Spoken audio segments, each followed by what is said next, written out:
Welcome back to World of Monsters, Everything Monster. Today we're painting up this giant monster of Primal the Awakening called the Dygorax. It is a desert dweller, and some of his fighting abilities are flapping his big giant wings over the desert sands, reshaping the desert as we know it.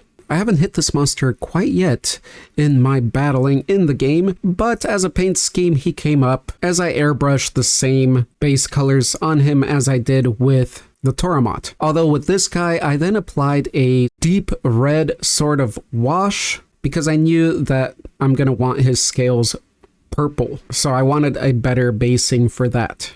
Working on every scale in the purple color and keeping the saturation more to the front, I also then highlighted the scales, and after having all that done, proceeded to work on the khaki color for the hornage action going about the creature.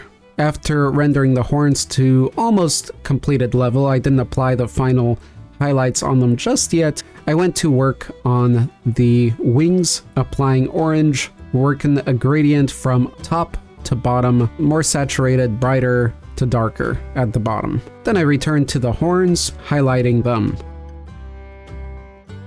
After that, I went to the back where we have the orange sunset brightness on the creature and started highlighting everything popping out from that side. So the horns, the scales, the wings, the rocks, from that angle, but all in that same orange hue. After that, I returned to the khaki ground, where I washed it down real quick to make it darker and then started applying a red to give it more warmth, to make everything feel like a more hot environment overall.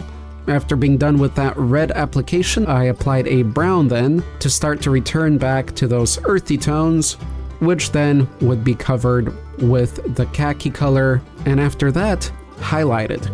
All these hues and tones working together to create a nice three-dimensional, interesting color effect of what could just be a very boring, sandy, muddy, or deserty ground.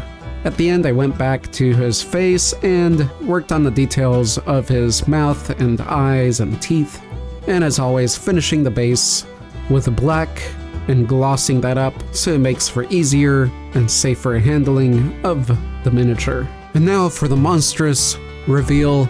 Let me know what you like about this paint job approach and what you didn't like. What would you do differently? What do you think would have worked better on this monster?